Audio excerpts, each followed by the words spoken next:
नमस्कार, मैं हूं आशीष रावत और आप देख रहे हैं लाइव टीवी समाचार लोकतंत्र की आवाज। बुलेटिन की करेंगे शुरुआत। अब नजर डालेंगे कुछ अहम खबरों पर। बिंदु खत्ता में आयोजित श्रीमद देवी भागवत कथा श्रवण को पधारे उत्तराखंड के प्रसिद्ध विद्वान आध्यात्मिक विषयों के ज्ञाता डॉक्टर नवीन चंद्र जोशी ने कहा कि यह मानव जीवन दुर्लभ है, इसका उपयोग ईश्वरीय कार्यों के लिए करना चाहिए। उन्होंने राष्ट्रीय न्यूज चैनल लाइव टीवी से विभिन्न विषयों पर बातचीत की और प्रस्तुत है उनसे बातचीत के कुछ अंश। रमाकांत पंत की रिपोर्ट। जो प्रकृति के साथ जो हम लोग छेड़छाड़ कर रहे हैं, अपने आचार विचार और धर्म की मर्यादाओं को उल्लंघन करने के बाद जो हम लोग एक नए प्रकार का तामसी जीवन जो हम लोग जीना चाह रहे हैं, उसके साथ हम लोग भौतिक संसाधनों को इकट्ठा करने के लिए एक प्रकार से हम प्रकृति का बहुत अनावश्यक दोहन कर रहे हैं और अपनी मूल मर्यादा को हम लोग भूल चुके हैं।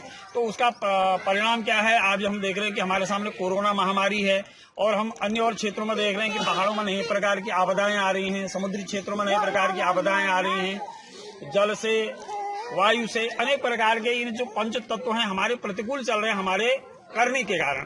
तो ये तीन प्रकार यही ताव हमारे जीवन को कष्ट देते हैं।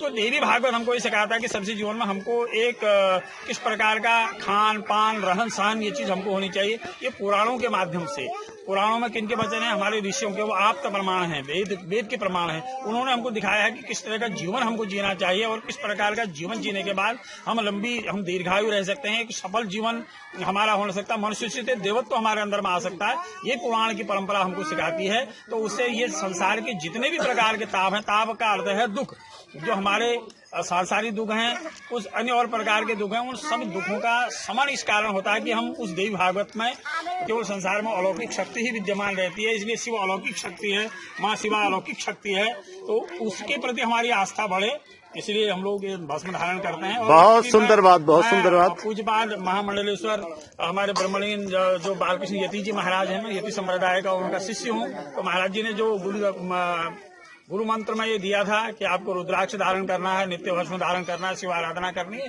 तो गुरु परंपरा से हमको जो मिला है हम उसको निर्वहन कर रहे हैं और चाहते हैं कि संसार में भी आध्यात्मिक जीवन और आगे को बढ़े, हम अच्छे लोगों को अच्छे शिष्य बना सकें जो इसी आध्यात्मिक परंपरा को आगे को बढ़ाए। हमारे वेदों की और हमारी जो ज्योतिष की जो परंपरा हमारे देवभूमि उत्तराखंड, जिसके कारण आज देवभूमि उत्तराखंड पूरे विश्व में उसका एक मान है, जहाँ से सारे आध्यात्म की गंगा बही है। सारे पुराण जितने रचेंगे हमारे देवभूमि उत्तराखंड में रचेंगे। मैं एक आपके चैनल के माध्यम से लोगों को कहना चाहता हूँ, जो 18 पुराण उपमान बड़े हैं, ये व्यास जी ने हमारी व्यास गुफा बद्रीनाथ जी के बगल में हमारे उत्तराखंड में है, देवभूमि में है। तो मैं ये कहना चाहता हूँ हम लोग देवभूमि के वासी हैं, तो फर्क इतना ही है, हम देवभूमि के वासी तो जरूर हैं लेकिन देवत्व तो नहीं हम अपना पाए। अगर हम चाहें तो उन पुराणों को अंगीकृत करके हम पूरे विश्व में एक नया प्रमाण स्थापित कर सकते हैं, क्योंकि गंगा यमुना जैसी अमृतमयी धारा उत्तराखंड से बह करके जा रही है। तो आध्यात्म की भी जितनी गंगा है हमारे देवभूमि उत्तराखंड से जा रही है, इसलिए इसको देवभूमि कहा गया है। तो हम एक आध्यात्मिक जीवन तो है ही, हमें चाहते कि जो हमारी जो उस समय की जो परंपरा है, पुराण की परंपरा है, वैदिक परंपरा है, ज्योतिष की परंपरा है, वो हम जाए। और मैं भी चाहता हूँ कि जितना मेरा अवश्य जीवन रहा है, मेरे पूर्वजों से, अपने पितरों से जितना सीखा है, जितना गुरुमुख से सीखा है, हम चाहते हैं कि हम उसको बांटते रहें। और मुझे खुशी है कि हमारे बहुत सारे शिष्य ऐसे हैं जो आज इस क्षेत्र में अच्छा नाम कमा रहे हैं।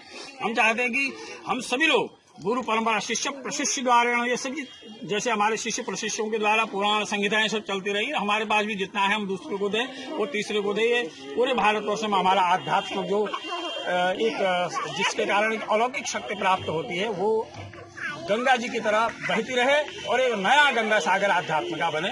धन्यवाद। फिलहाल आज के बुलेटिन में सिर्फ इतना ही। मुझे दीजिए इजाजत।